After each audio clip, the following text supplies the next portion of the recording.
Are you struggling to attract or retain the right kind of clients and customers for your business? Well, it could be something to do with your brand's positioning strategy. In this video, I go over 5 things that you need to think about when positioning your brand. Branding is one of the most important things for your business, but it's also one of the most hardest things to get right because there are so many elements you need to bring together underneath a cohesive narrative. But in order to attract and retain the right kinds of clients and customers, you need to have a solid brand positioning strategy. One that will tie all of your marketing together, lay out all your touch points, and give your audience something to understand about your business. So what you stand for, what you stand against, how can they position you in their mind? So whether you're trying to launch a new business or you're trying to reinvigorate an existing business, in this video, I'll go over some brand positioning strategies that you can use in order to grow your business and stand out from the competition. Number 1, market research. So market research will allow you to understand your audience better, understand their pain points, and understand what their needs are when it comes to your products or services. Keep in mind, this doesn't mean differentiating for differentiating's sake. You need to differentiate and stand out from the competition, but you want to do it in an authentic manner. You want to celebrate what makes you unique, you want to double down on that, and you want to kind of stand out from the competition in an authentic way. So don't try and push the boundaries too far if it goes outside of your comfort zone or just doesn't feel like it's right for your brand. And you also want to consider the industry and or the category you're in, and don't break the rules of that category. You can go too far sometimes with it, and brands have done this in the past and they've alienated their audience. So you want to differentiate in an authentic way that makes sense for your target audience, but that stands out from the competition. A great example of this is Burt's Bees, who differentiated from the competition by putting beeswax into their chapstick recipe, which was different from the competition. And what that did was it tied into the idea of a natural ingredient, sustainability, and a wholesome kind of image for the brand.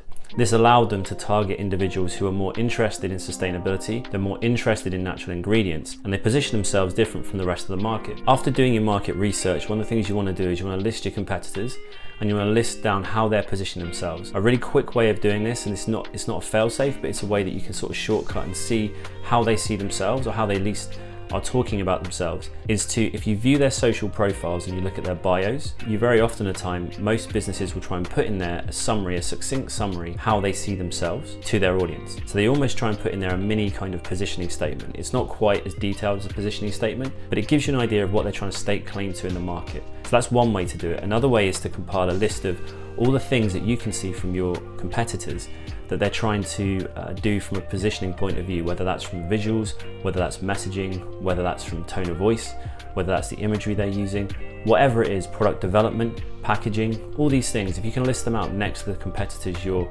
researching, you'll get a good idea of the market, you'll get a good idea of the industry that you're kind of looking at, and you'll be understanding some areas that you can differentiate from that competition. So for example, Burt's Bees might have looked at the competition, they've seen that all of these other businesses potentially aren't using all natural ingredients, or they're not tapping into the idea of sustainability or of Mother Earth or of nature, and they've used that to their advantage.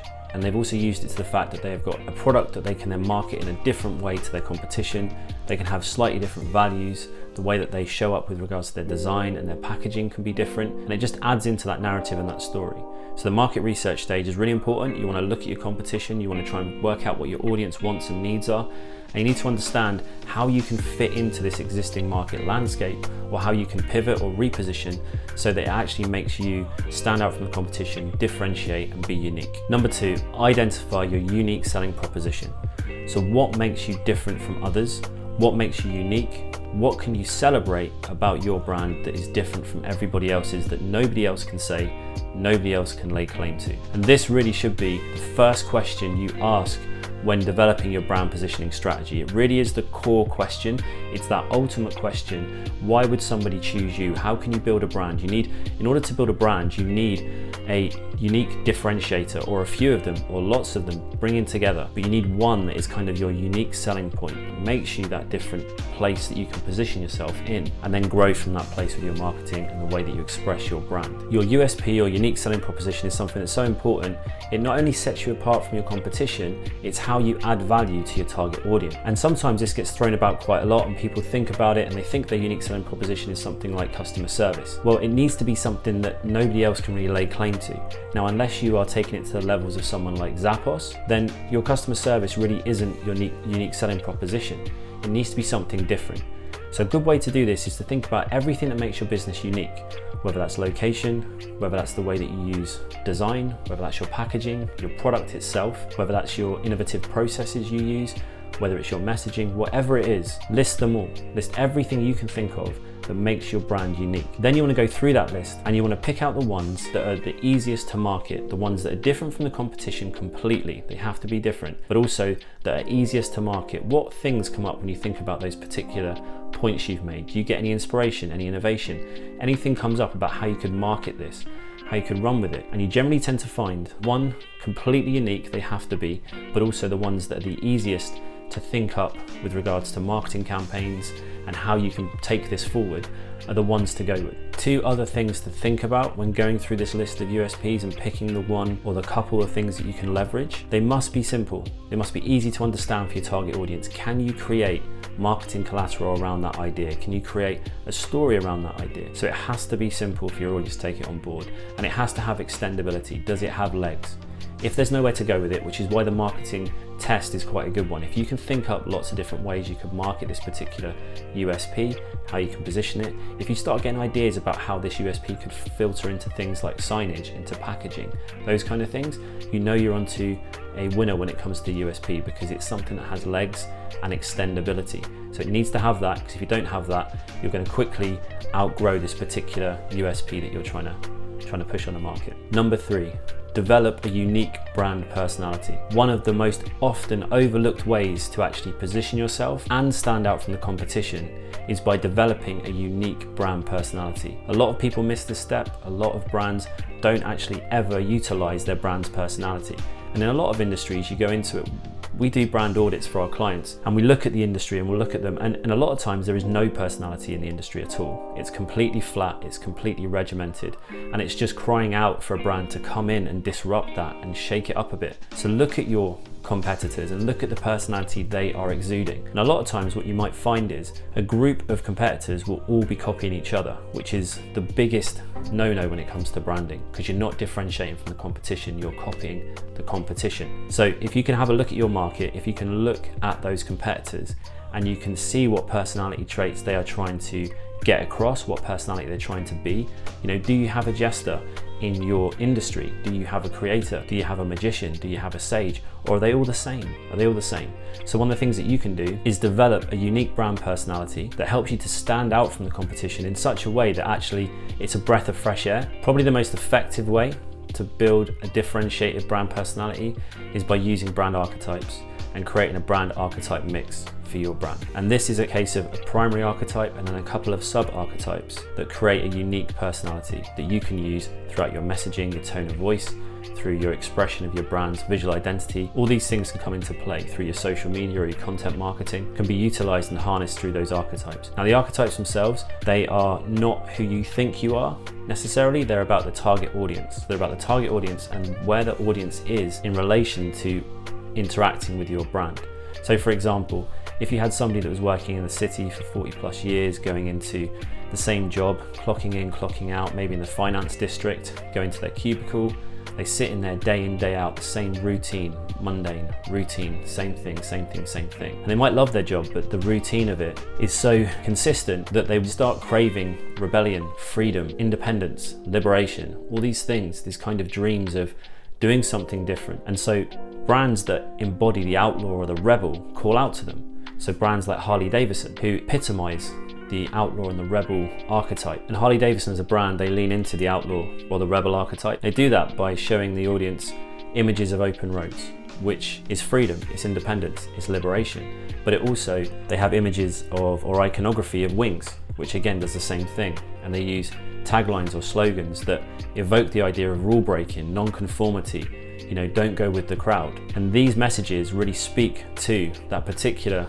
audience we were just talking about. So if you can think about where your audience is, what they're looking for in a brand, and the personality that you would need to be in order to meet them at that point, you can start to develop your personality using brand archetypes so you become a magnetic brand. Hit like if you've enjoyed the video so far, and let us know in the comments below, what is the brand that you have become an advocate for, that you just love, you can't get enough of, you can't stop talking to all your friends about? What is that brand? Let us know in the comments below. Number 4, determine what kind of image you want to portray.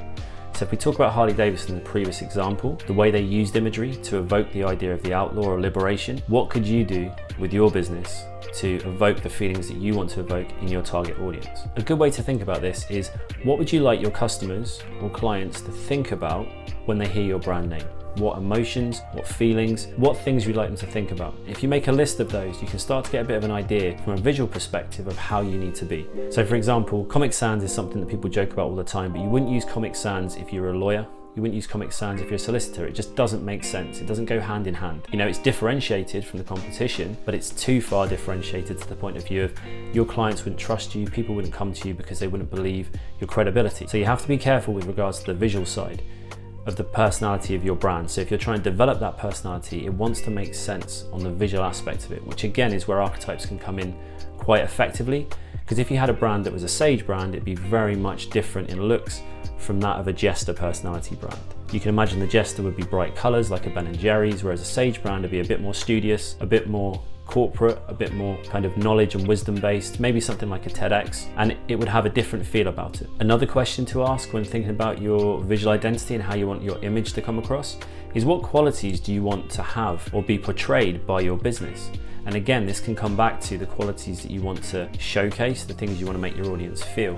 But if you can think about those and make a list of those, you start to get some visual words coming up a lot of the time, or some feelings or emotions that you can put to visuals that make a lot more sense. As a quick example of this, imagine a new beer brand. And what we'll do is we'll imagine it in two different ways. So the first way, it's a hipster beer brand that is aiming to bring stout back to younger audiences in a kind of fun and interesting way. On the other hand, it's a traditional stout brand that is there for people who love stout and have always loved stout, and it has that heritage and that history behind it. So both of those, if you can think about or imagine both of those, visually they're going to look very different. They're going to market in a different way, they're going to talk in a different way, and their personalities are going to be very different. So if you can imagine what the qualities are of your business and what you want to portray to your audience, you'll start getting some ideas in terms of visually how you think that should go. When thinking about the image your brand wants to portray as part of your brand positioning strategy, you want to think about being authentic, you want to think about being easily understandable and simple, and you also want to think about being unique. So make sure you're unique, make sure you're authentic, and make sure it's easily understandable for your target audience. That will improve memorability, it'll increase brand awareness and increase recognition. Number 5 is your brand's logo and visual identity. So we talked about the image you want to portray through everything you do in the previous step. In this one, it's talking about the finer points of your logo, your colors, the fonts you're going to be using, all coming together into your visual identity system. And essentially you want to make sure that this carries on that narrative through. It's all aligned, it's all unified, right from your personality, from your USP to your personality, through to the image you're portraying, into the elements that make up your brand's visual identity. The visual part of your brand is like the face of your brand. So if you think of a best friend or a colleague from work, you'll see their face first potentially in your mind, and then you start to get those feelings of friendship or happiness or memories, replaying videos of things you've done with them. You might hear their voice, things like this. Even some cases with certain people in our lives, we remember a smell. So for example, a loved one that we've lost or something, we might remember a smell. So the visual identity is a gateway to the brand itself. So it's almost like a symbol, a marker that is a shortcut to everything that the brand stands for. So you want to make sure that it embodies everything we've gone through in this process so far from your personality. It wants to be the embodiment of your brand's personality, but it wants to be simple, iconic, and memorable. So it doesn't want to be too cluttered, over the top. It wants to make sense with who you are and who your target audience are, the character that they're looking for, the brand that they want to see at that point when they interact with your brand, and it wants to be easily identifiable as your brand. One of the areas where a lot of brands mess up is through lack of visual consistency. So they create the visual identity system, they don't have any guidelines or anything to keep that managed across the different areas. And so you'll look at their social feed, it'll be completely different to their website, or you'll look at their newsletter and it'll be completely different from their printed brochure, or the signage internally, or the way that their team dresses when they go out to meet customers or clients. So you want to make sure you maintain visual consistency, because that visual consistency not only helps with memorability, not only helps with alignment of your whole business, but it helps to build upon that unique selling proposition and your brand's personality in every touch point that your clients and your customers interact with your brand. And it takes 7 to 8 touch points for somebody to sort of metabolize your brand, so for them to take on board who you are and what you do in a way that's easy for them to recall. So you want to make that easy for them. If it's 7 to 8 touch points, and that stat is bandied about a lot, but it's only 7 to 8 touch points if you're consistent with your marketing. If you're not, then it's a lot more than 7 or 8 touch points, because you're confusing your audience every step of the way. So make sure you don't confuse your audience, because a confused brand is a confused audience. So make sure your visual elements, your identity and your marketing are consistent across all touch points. We talked a lot in this video about the importance of an effective brand positioning strategy, but one of the things you need to understand first is where your brand is strong, where it's weak, and where you can improve. We've actually got a brand power assessment that takes you through 20 questions. It takes about 4 minutes. And what it does is it gives you a customized report at the end that shows you where you're strong, where you're weak, and where you can improve. And it gives you a percentage score out of 100 to show you where your brand power score is. There's a link for that in the description below. If you've enjoyed this video and you'd like to see more, please subscribe using the button below and hit the bell notification so that you're notified every time a new video drops. Videos come out weekly and they're designed to help you unlock your brand's potential so you can stand out from the competition and create more impact. Have a great week, catch up soon, and keep those brands unified.